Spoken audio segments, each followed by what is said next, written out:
اے حرف تکسیر یہ تکسیر المفرد بالمفرد یا تکسیر الجملہ بالجملہ کے لیے آتا ہے. مفرد کی تفسیر یا پھر مفرد کی تفسیر ہے اور یا جملہ کی تفسیر جملہ سے کرتا ہے. دو ہی صورتیں ہیں اس کی. کہ کبھی ایسا نہیں ہوتا کہ تفسیر الجملہ بالمفرد یا تفسیر المفرد بالجملہ کے لیے آئے. ہاں مفرد کی مفرد سے تفسیر یا جملے کی جملے سے تفسیر. اس کے بارے میں علماء نحو نے لکھا ہے کہ اے کا ماں باپ اپنے ماقبل کے لیے اے کا ماں باپ اپنے ماقبل کے لیے یا تو بدل الکل ہوتا ہے یا اس سے بیان ہے. سمجھا؟ یا بدل الکل ہوگا یا اس سے بیان. اس سے یہ ظاہر ہوا کہ اے کے ماقبل جو ہوگا اس کا اعراب تو بلا سالت ہوگا اور اے کے ماں باپ جو آئے گا اس کا اعراب بھی طبیعت ہوگا. اور جب بھی طبیعت ہوگا تو آپ کو بتانا پڑے گا کہ یہاں کون سا تابع واقع ہے. تو متعین ہے کہ یا تو بدل الکل ہوگا یا بیان ہوگا. آپ بتائیے آپ کیا یہ بننا آپ پڑھیے. ارے وہ جو مسئلہ ہے درپیش ابھی حل تھوڑے ہوا ہے. اصول بتا دیا. اس کو کیا پڑھیں گے اہل مکہ کو جس کو اردو میں اہل مکہ کہتے ہیں. اس لیے یہ تو ہے کیا ہے بدل ہے نا. ہاں اچھا اب ذرا سا آپ ایسا ہے تھوڑی سی آپ لوگ پھر ذہنت کیجیے ایک بحث اور دیکھیے. توابع منادع مفردہ منادع مفرد کے توابع کی بحث دیکھ کے آئے. کیا سارے توابع کا حکم وہی ہے یا کچھ فرق دیکھ کے آئے گا تب کل ہو جائے گا. چلیے آج تو آپ یہاں پڑھ لیجیے اے اہل مکہ. چلیے کہتا ہوں وہ حل ہو جائے گا. بتا دیا حل کر کے آئیے گا. بتا جگہ بھی بتا دی کہ دیکھ کے آئیے گا. توابع منادع کی بحث دیکھ کے آئیے گا.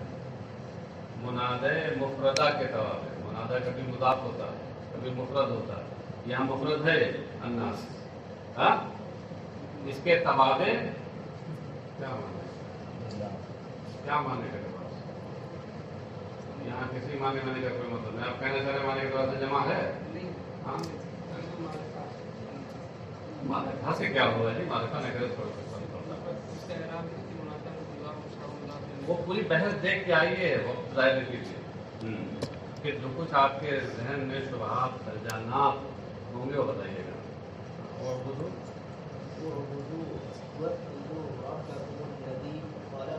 یہ بہت قاعدے دیکھ کے آئے گا کہ پوری کتاب میں یہی جائے گی. اے کہ ماں باپ و ماں پر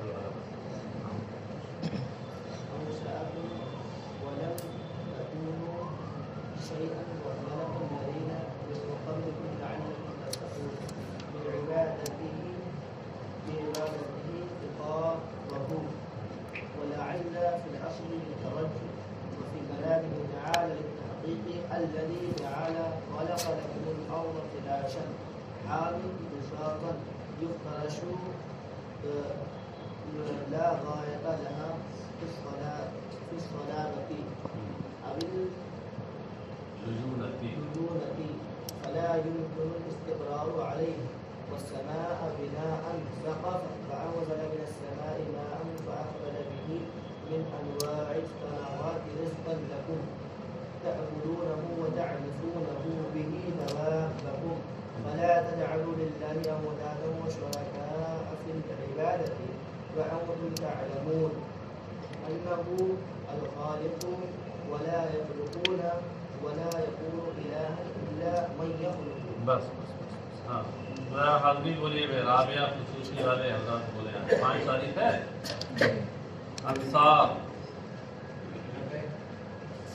انصار علی ایم پی ادھر ہے بھائی. جواد احمد احتشام علی چاند محمد راغب کمال ارسلان غلام جیلانی محمد اطہر ابو طلحہ عمر علی عبد الصمد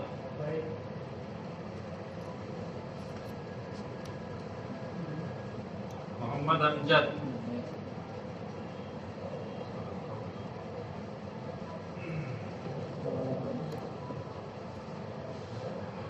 عبد المنیر عبید الرحمان ذیشان اظہار لبیک نوشاد لبیک نعمان عابد محمد قادری آصاب رحمت علی ارشاد حقیق اللہ غفران مکرم لبیک فیض محمد فیضان عبید ہاشمی اسلام جمشید لبیک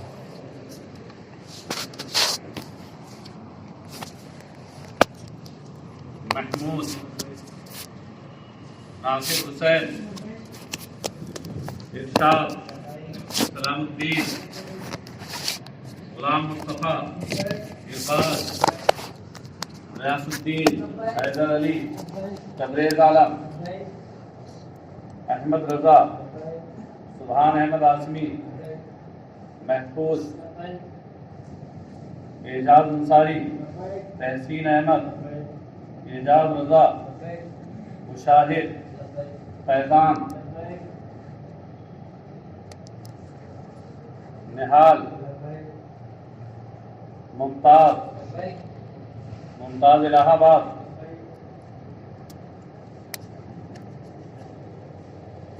راشد کاشف نظام الدین پیغام اسرار امجد قاضی حسن رضا محمد سرور ارشاد سبطین سہیل مدثر حسین محسن رضا کیف رضا سرتاج تاج الدین گلفراز احمد علی ثاقب ناصر حسین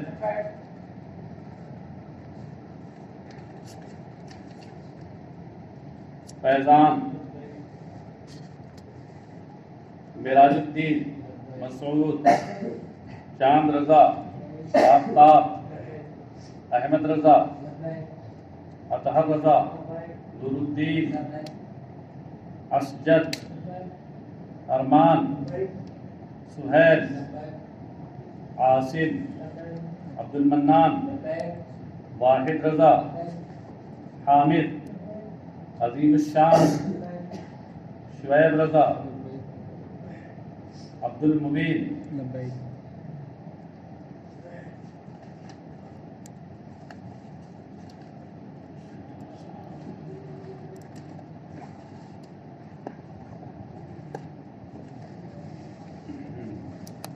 تو ایک یہ بحث کر لے کیا یہ قاضی سے منادہ مطلق کے تبادلے کا اعراب کیا ہے تو مسئلہ حل ہو جائے گا چلیے صاحب اعوذ باللہ من الشیطان الرجیم بسم اللہ الرحمن الرحیم یا ایھا الناس اے اہل مکہ اعبدوا ربكم الذي خلقكم والذين من قبلكم لعلكم تتقون اے لوگوں اعبدوا ربكم اپنے رب کی اپنے پروردگار کی عبادت کرو جس نے تمہیں پیدا کیا ہے والذین من قبلکم جس نے تمہیں اور تم سے پہلے والوں کو پیدا کیا لعلکم تتقون تاکہ تم بچو یا اس امید پر کہ تم بچو چلیے صاحب دیکھیے ناس کی تفسیر میں کہہ رہے ہیں اے اہل مکہ سے یہ کہنا چاہتے ہیں کہ یہاں ناس سے مراد اہل مکہ ہیں. دراصل اس پر بظاہر ایک شبہ وارد ہوتا ہے، اور وہ یہ بعض لوگوں نے مدنی اور مکی صورتوں کی تاریخ میں یہ کہا ہے کہ مدنی صورتیں وہ ہیں کہ جن میں یا ایھا الذین آمنوا سے خطاب ہے، اور مکی صورتیں وہ ہیں جن میں یا ایھا الناس سے خطاب ہے۔ یہ صورت تو مدنی ہے، اور یہاں یا ایھا الناس آیا، تو اسی سے سمجھ میں آیا کہ وہ تاریخ کلی نہیں ہے۔ ہاں، البتہ اب آپ کے ذہن میں یہ بات آئی ہوگی کہ یہ جب مدنی سورہ ہے تو سرکار کی ہجرت کرنے کے بعد یہ نازل ہوئی، ہاں، تو یہاں پر اہل مکہ سے کیسے خطاب ہو گئے؟ جب نبی اکرم صلی اللہ علیہ وسلم پوری دنیا کے لیے نبی اور رسول بنا کر بھیجے گئے تو وہ چاہے جہاں رہیں، ہاں، ان کی دعوت تو عام ہوگی، اور حسب ضرورت خطاب کسی سے بھی ہو سکتا ہے۔ تو اللہ کا جو پیغام ان پر نازل ہوگا تو اس میں حسب ضرورت کسی سے بھی خطاب ہو سکتا ہے۔ لہذا آیت سورہ کے مدنی ہونے سے ہرگز یہ لازم نہیں آتا کہ اہل مکہ سے خطاب نہیں ہو سکتا، ہاں؟ یعنی اس سے اشارہ کیا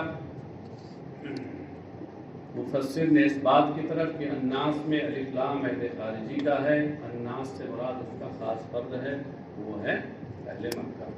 اعبدوا ربکم، اپنے پروردگار کی تم عبادت کرو۔ اعبدوا کی تفسیر میں کہا انہوں نے وحدوا، یعنی عبادت کی تفسیر توحید سے کی۔ تو کیوں؟ اس لیے کہ توحید یہ عبادت کی روح ہے، ہاں؟ عبادت اللہ کی ہوتی ہے، صرف اللہ خدا واحد کی ہوتی ہے، تو توحید اس کی روح ہے۔ اس لیے اس روح عبادت کی طرف اشارہ کرتے ہوئے اور انہوں نے تفسیر کی، خاص طور سے چونکہ یہاں خطاب اہل مکہ سے ہے جو عام طور سے مشرک تھے، ایک خدا کے بجائے نہ معلوم کتنے خداؤں کو پوجتے تھے، کتنے بتوں کو اپنا معبود بنا رکھا تھا۔ اس لیے اور خاص اشارہ کیا یہاں کہ یہاں اس اعبدوا میں عبادت سے مراد وہ عبادت ہے جس کی اصل روح توحید ہے، ہاں؟ اور ظاہر سی بات ہے کہ توحید کے بغیر تو عبادت ہی نہیں، یا تو اس کے اندر شرک جلی ہوگا اور یا شرک خفی ہوگا۔ شرک جلی کی تو صورت وہی ہوتی ہے کہ آپ کی کوئی اللہ کو پوجے، اس کی عبادت کرے، کسی اور کو بھی پوجے، شرک جلی ہو جائے۔ اور شرک خفی کی صورت یہ ہوگی کہ اللہ کی عبادت تو کرے لیکن دوسروں کی دکھاوے کے لیے کرے، دوسروں کو دکھانا چاہ رہا ہے، دکھانا چاہیے اللہ کو تو دوسروں کو دکھا رہا ہے، اس کا مطلب دوسروں کو بھی شریک کر رہا ہے اس میں۔ اس لیے ریا کو شرک خفی کہا گیا، ہاں؟ اچھا صاحب، خلقکم، جس نے تمہیں اور تم سے پہلے والوں کو کی تخلیق کی۔ خلق کا مطلب کیا ہوتا ہے؟ تفسیر کیا ہو، انشأکم ولم تکونوا شیئا، ہاں؟ اس سے اشارہ کیا اس بات کی طرف کہ خلق کا مفہوم عموماً یہ ہوتا ہے معدوم کو موجود کرنا، عدم سے وجود میں لانا، یہ ہے اصل خلق۔ تو خالق وہی ہوگا جو عدم سے وجود میں لائے کسی کو۔ خلقکم یعنی انشأکم ولم تکونوا شیئا، تمہیں اس وقت وجود بخشا جبکہ تم معدوم تھے، لم تکونوا شیئا، کچھ تھے ہی نہیں۔ شیئن کا معنی کیا ہے؟ شیء عندنا هو الموجود، شیء ہمارے نزدیک موجود ہے، تو لم تکونوا شیئا کا مطلب کیا ہوا؟ لم تکونوا موجودین، عدم سے وجود بخشا۔ وَخَلَقَ الَّذِي مِن قَبْلِكُمْ، الَّذِينَ مِن قَبْلِكُمْ سے پہلے خلقہ نکالا، اس سے اس بات کی جانب اشارہ کیا کہ الَّذِينَ مِن قَبْلِكُمْ کا عطف الَّذِي خَلَقَكُمْ پہ ہے، سمجھے؟ یہ اشارہ کیسے ہوا؟ اس طرح اشارہ ہوا کہ معطوف علیہ کا تعلق جن چیزوں سے ہوتا ہے، معطوف کا تعلق بھی حرف عطف کے واسطے سے ان چیزوں سے ہوتا ہے، ہاں؟ تو جیسے الذی خلقکم اس کا نہیں ہے الذی خلقکم میں جو کم ہے کم اس پر ارتھ ہے نا، ہاں تو کم کا تعلق خلقہ سے ہے، تو الذین من قبلکم یہ جو اس پر کم پر معطوف ہے اس کا بھی تعلق خلقہ سے ہوا. بات سمجھے؟ جیسے جانی زید و عمرو و خالد، تو یہاں زید جو معطوف علیہ ہے اس کا تعلق جانی سے ہوا، تو پھر جو اس کے بعد معطوفات ہیں ان کا تعلق ہے تو اس سے ہوگا. بس فرق اتنا ہوگا کہ معطوف علیہ کا تعلق بغیر واسطے حرف جر کے ہے اور معطوفات کا تعلق بواسطے حرف جر ہے، باقی متعلق وہ بھی ہوں گے. یہ جگہ جگہ اس طرح بتائیں گے، جہاں بتائیں گے وہاں وہی اشارہ ہوگا کہ اس کا اس پہ اثر ہے.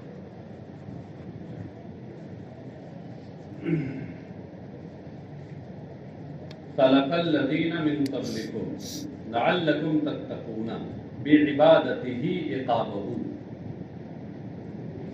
عقابہ یہ نکال کر یہ بتایا کہ تتقون یہ فعل متعدی ہے، اس کا مفعول بہ محذوف ہے، وہ ہے عقابہ، تاکہ تم اس کی سزا سے بچو.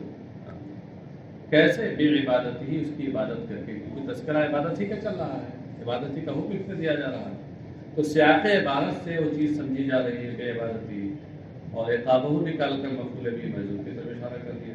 مطلب یہ ہوا کہ تاکہ تم اس کی عبادت کے ذریعے اللہ کی سزا سے بچو. اب یہاں لعلکم میں جو لعلہ ہے اس کے بارے میں کہتے ہیں کہ وَلَعَلَّ فِي الْأَصْلِ لِلتَّرَجِّي وَفِي كَلَامِهِ تَعَالَى لِلتَّحْقِيقِ. یہ دراصل اس شبہے کا جواب ہے کہ لعلہ ترجی کے لیے ہوتا ہے، اور ترجی کا مطلب کیا ہوتا ہے؟ کسی چیز کے مستقبل میں ہونے کی امید ہو جائے، یقین نہیں ہوتا. تو اللہ تبارک و تعالیٰ کا علم تو جس طرح ماضی اور حال کے بعد چیزوں کے بارے میں یقینی ہے، ایسے ہی مستقبل کے بارے میں اس کا علم تحقیقی. کیوں؟ تو کلام الہی میں سے لعلہ ترجیح کی کیا گنجائش ہے؟ اس کا جواب انہوں نے دیا کہ اصل میں تو یعنی اصل وضع کے لحاظ سے تو کلام عرب میں لعلہ ترجیح کے لیے آتا ہے، صحیح ہے، لیکن وہ فی کلامہ تعالیٰ للتحقیق، لیکن اللہ تعالیٰ کی کلام میں یہ تحقیق کے لیے آتا ہے، ترجیح کے لیے نہیں آتا. لہذا اب وہ جواب وہ شبہہ جاتا رہا.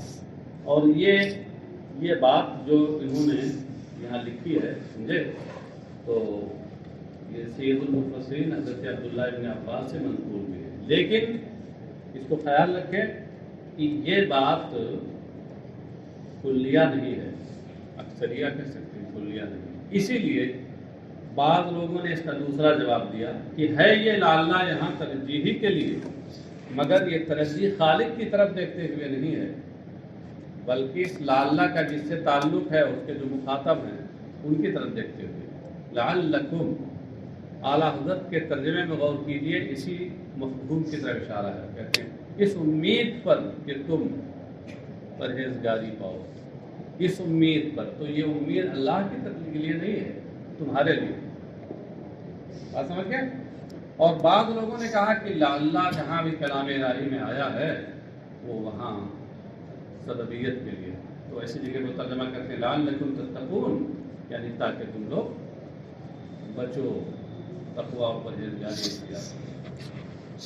الذی جعل لکم الارض فراشا والسماء بناء،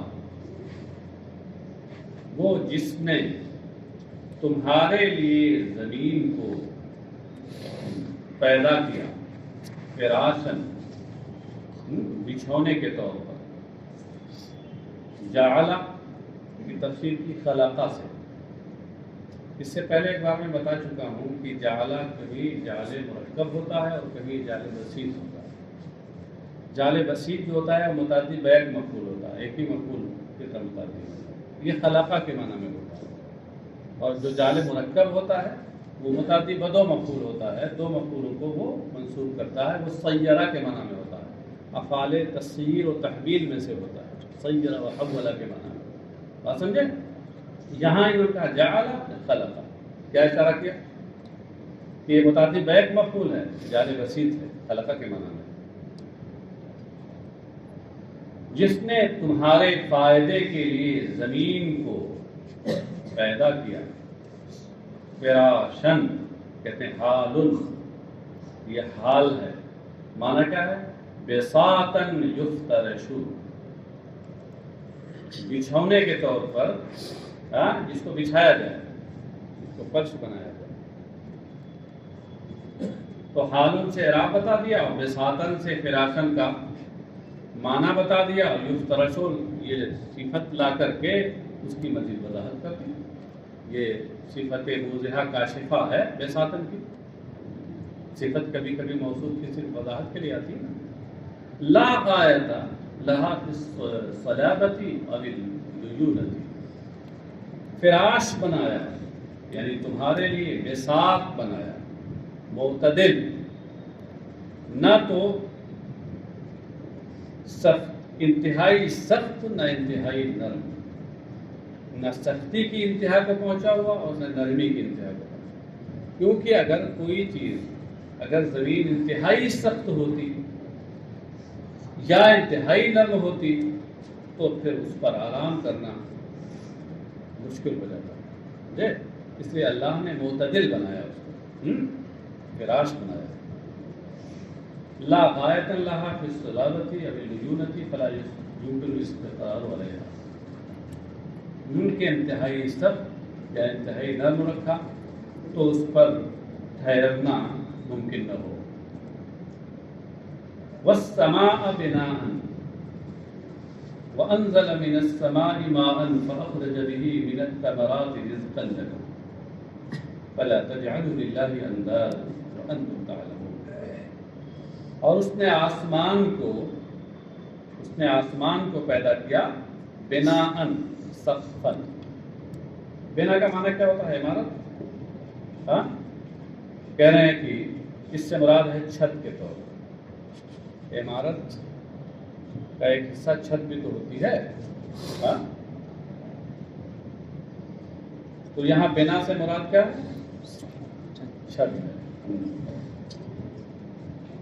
وانزل من السماء ماء، اور اس نے آسمان سے پانی اتارا، یہاں آسمان سے جو پانی اتارا اس کے بارے میں کل کچھ تفصیل سے گفتگو ہو چکی ہے۔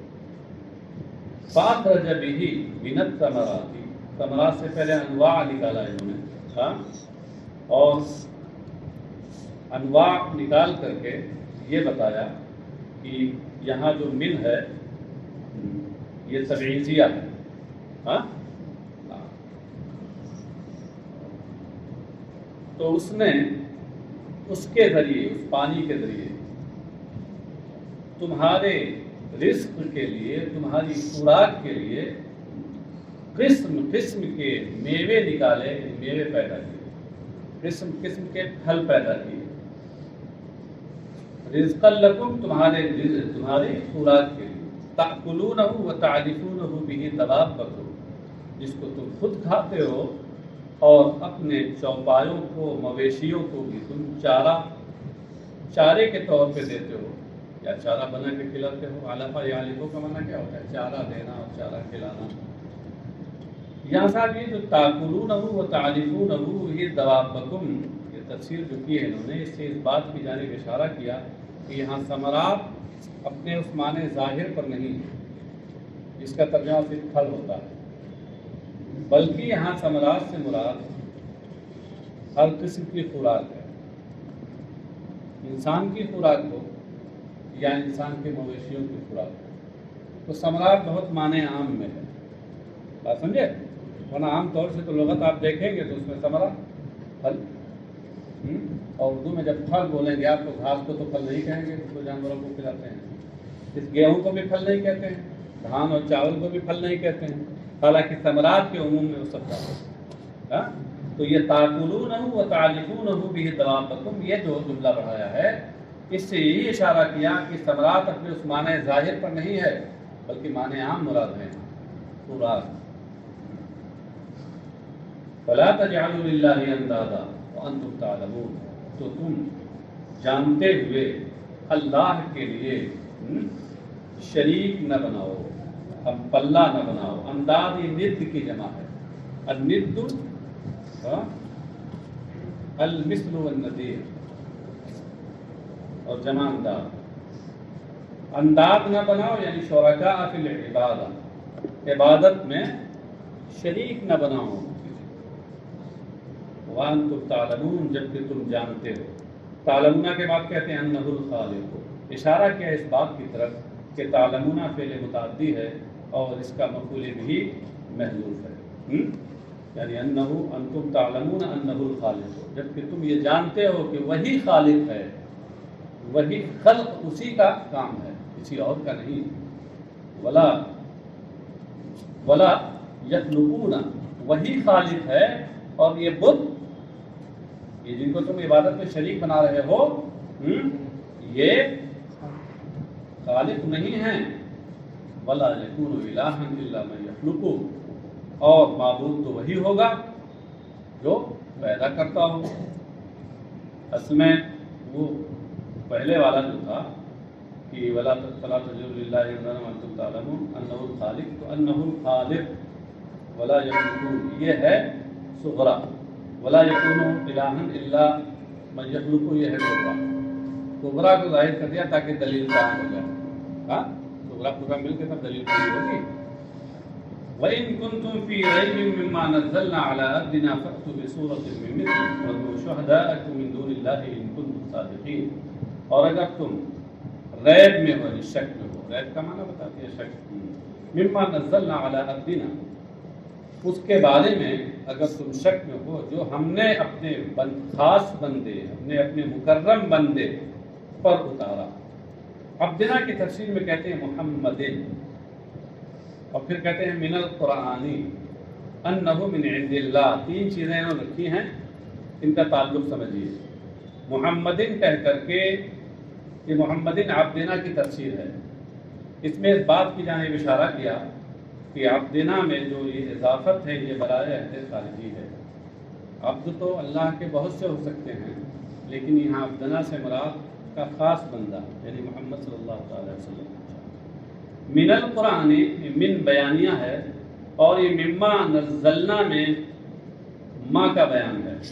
تو مطلب کیا ہوا کہ اگر تمہیں شک ہو اس قرآن میں جو ہم نے اپنے خاص بندے محمد صلی اللہ علیہ وسلم پر اتارا، شک ہو کس بارے میں؟ انہ من عند اللہ، تو انہ من عند اللہ کا تعلق یہ ریب اور شک سے ہے، یعنی اس بارے میں شک ہو کہ اللہ کی جانب سے ہے۔